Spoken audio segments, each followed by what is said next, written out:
Welcome to Paranormal FM, your home of the strange, unexplained, and all things that go bump in the night.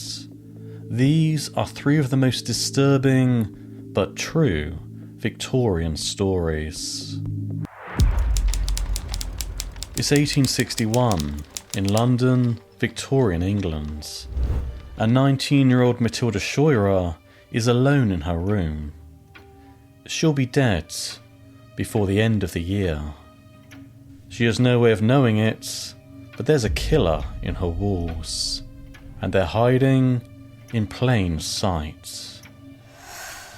The walls concealing her eventual killer are decorated a vibrant, almost neon green, a unique shade of green called Scheele's green. But the property that makes Scheele's green so popular is that it shimmers and glows in the light. Scheele's green is so popular that it decorates the walls of almost every nursery and bedroom in the country. And it's not long until it becomes a fashion statement. It's used to dye the dresses of London's upper class, a look that would be incomplete without an accompanying silk flower in their headpiece, painted the iconic shade of Scheele's green. The silk flowers are hand-painted, and Matilda Scheurer is one of a number of women who make a living hand-painting these flowers. Matilda is a hard worker. She spends 14 hours a day in a workshop, carefully painting each flower. She's been working here for around a year, but recently she's been feeling tired all the time. No matter how long she sleeps, she always wakes up feeling exhausted, and in the last few days, sores in the shape of small, weeping ulcers are starting to form between her fingers and around her nose. Then she starts getting almost daily nosebleeds. They come in the form of constant, heavy flows of blood that last for almost an hour. Her boss tells her that it's just the heat, but Matilda knows something is wrong. She goes to a local pharmacist for the sores on her hands. She's told it's most likely a skin infection. She's given an ointment for the sores and sent on her way. The ointment does little to help, but she can't afford not to work. So she wraps her hands in bandages and returns to work the next day. A short time later, she starts to notice a strange taste of metal in her mouth. No matter what she eats, drinks, or how often she brushes her teeth, everything tastes of metal. And now there's a pungent, intense smell of garlic that follows her everywhere. It's Thursday evening, and Matilda's condition is worse than ever. She's losing weight because she can't keep any food down. Her skin is waxen and has taken on a yellowish grey tint. And in addition to her tiredness and fatigue, her stomach is constantly hurting her. Her friends at work can only watch in horror as she wastes away before their very eyes. Matilda suddenly collapses to the floor of her workshop, holding her stomach and screaming in agony. Her friends rush to help her, but their concern quickly turns to terror when Matilda starts vomiting a bright, neon green liquid all over the floor. A doctor is called and she's taken to a small boarding room. By the time the doctor arrives, Matilda is violently convulsing. When the convulsions finally stop, the doctor inspects the sores on her hand and notices that her fingernails have turned a dark green. As he leans in, Matilda tells the doctor that everything she sees is green. And that is when he sees it. The whites of Matilda's eyes have now turned completely green. The doctor concludes that Matilda has the wasting sickness, or consumption as it was sometimes called, and tells her to stay in her room and rest. Incidentally, consumption was the Victorians' name for what we would now call tuberculosis. On the evening of November the 20th, Matilda's condition worsens dramatically. She's disoriented, convulsing every few minutes, and in agonising pain. Matilda Scheurer dies that very night. She is only 19 years old. The London press catches wind of Matilda's tragic and horrific death. No one can understand how a previously healthy young girl could have died in the manner she did. An autopsy is carried out by Dr. Letherby, and he makes a disturbing discovery. Matilda Scheurer was poisoned. Her stomach is coated with a green slime, and there's enough arsenic in her liver and lungs to kill an army. But how did such vast quantities of arsenic get into her body? Well, the answer to this is found in the popular and fashionable colour known as Scheele's green, or more specifically, how it was made. Scheele's green consists of 3 components: potassium carbonate, copper sulfate, and arsenic. The vibrant green colour that made it so popular was achieved by dissolving the arsenic and potassium carbonate together, then adding it to the copper sulfate. This compound was 50% arsenic. And when it was found you could make Scheele's green even more vivid with the addition of vinegar to the compound, it also made it more deadly. Because if it was on wallpaper and the wallpaper got damp, the arsenic would be released in the form of a toxic gas. Matilda Scheurer was particularly unlucky, because not only was she inhaling the arsenic-laced dust every time she painted an artificial flower, she was also inhaling the toxic gas released from her Scheele's green bedroom wallpaper whenever the weather was damp. Dr. Letherby went public with his findings. He warned that the wallpapers in nurseries painted with Scheele's green could be harming their children, and that wearing clothing dyed with the colour is dangerous. But the fashion and wallpaper industries fight back. They hire their own experts, and, in a precedent as old as time, they claim that their products are safe. In fact, according to them, Matilda didn't die of arsenic poisoning. She died of poor hygiene. And as for all the other girls in that same workshop who were also getting sick and dying, well, they're just as unhygienic as Matilda was.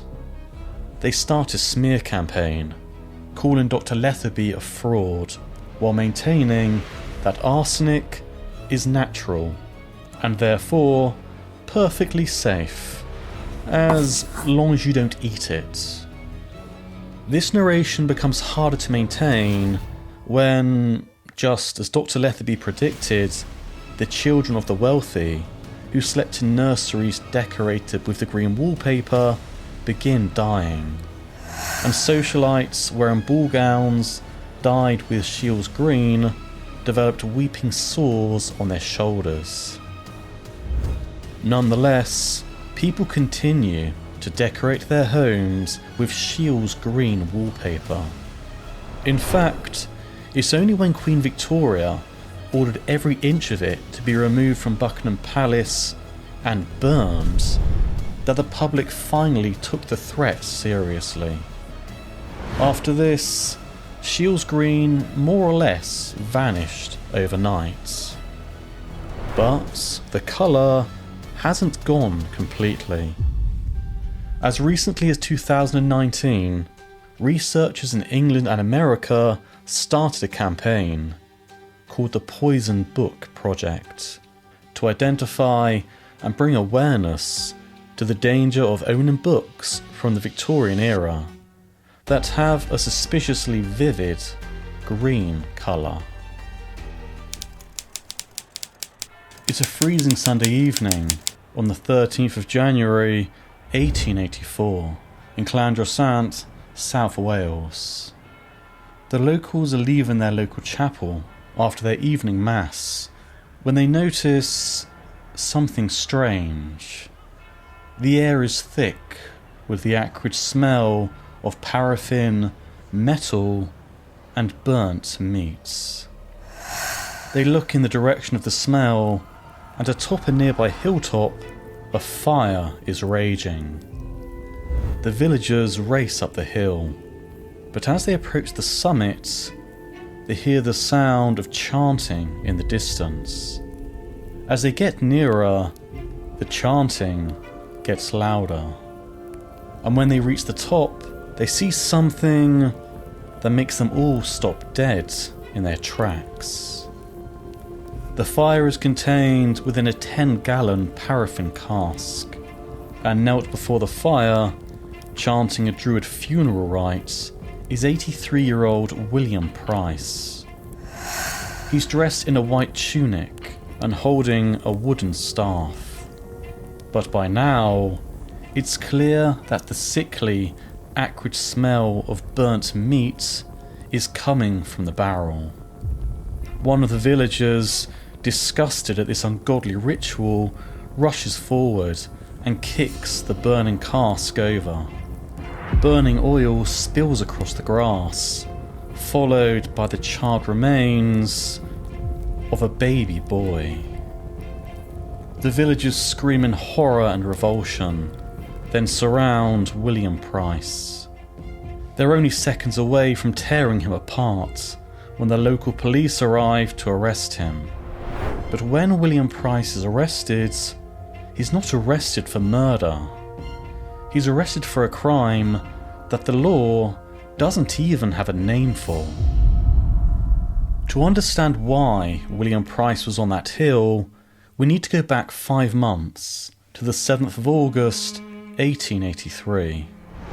It goes without saying that William Price isn't your average Victorian gentleman. He's renowned for his intellect and unique dress sense. He's typically seen in a suit of green velvet and a headdress made from the skin of a whole fox, its tail draping down his back. He's openly scathing of Christianity and claims to be an ancient druid, a healer and a revolutionary, all of which makes him an outsider in the traditional pious Welsh community of Llandrosant. But at 83, William Price has a son with his much younger partner, Gwenllian Llewellyn. He's convinced that the boy is a messiah who will bring the ancient Druidic religion back to Wales. He names the boy Iesu Grist, which, given his hatred of Christianity, is ironic, as the name Iesu Grist is Welsh for Jesus Christ. But 5 months later, on January the 10th, 1884, tragedy strikes when Iesu Grist suffers a sudden fit of convulsions and passes away. Now, Christian tradition dictates that you put the body of the deceased in a coffin and return it to the earth from whence it came. But William Price isn't a traditionalist, and he certainly isn't a Christian. In fact, he believes that burying bodies is poisoning the earth. So, instead of calling a priest, he calls for a cask of oil and prepares to cremate his son. The trial of William Price becomes a national sensation. The newspapers call him the monster of Glamorgan. The prosecution charge Price with preventing a Christian burial and argue that a Christian burial is the only way to legally dispose of a human body. It looks like an open and shut case. That is until William Price, who chose to represent himself, takes the stand. He doesn't deny the charge or even attempt to argue his case. Instead, he asks one simple question.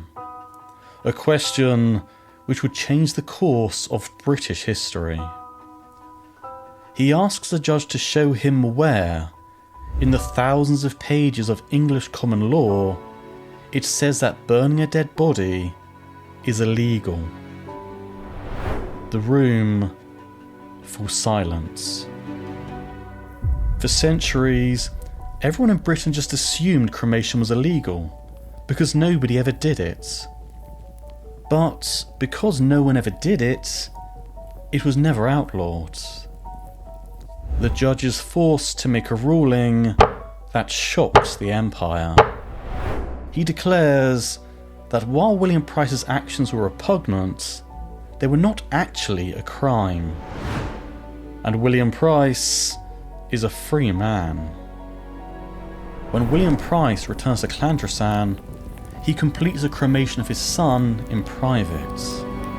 But his story doesn't end there.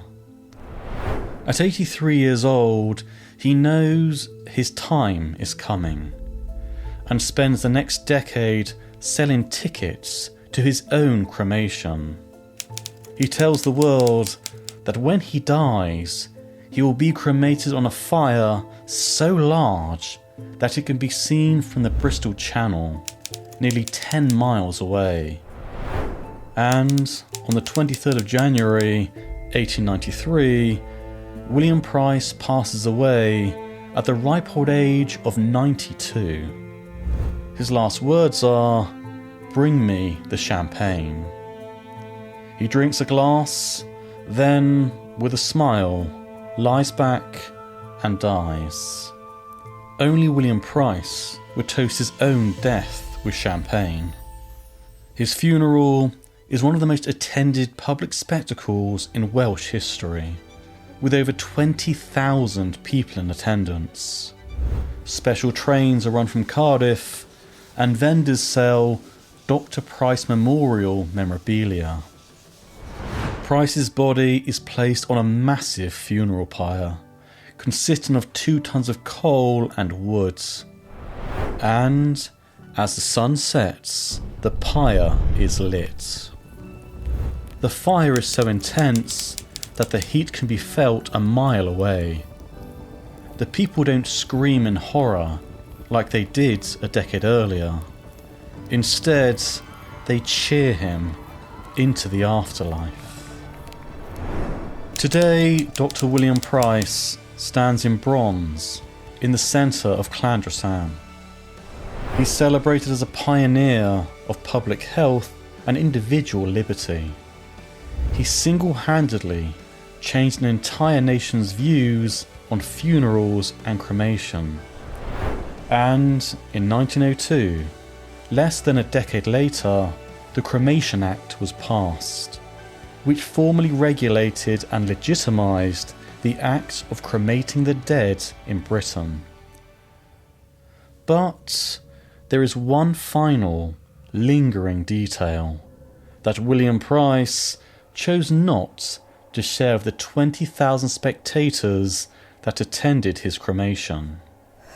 William Price believed that through cremation, his soul would be released into the air, and that all who breathed in the smoke of the pyre were literally inhaling his soul, and he would continue to live on inside them.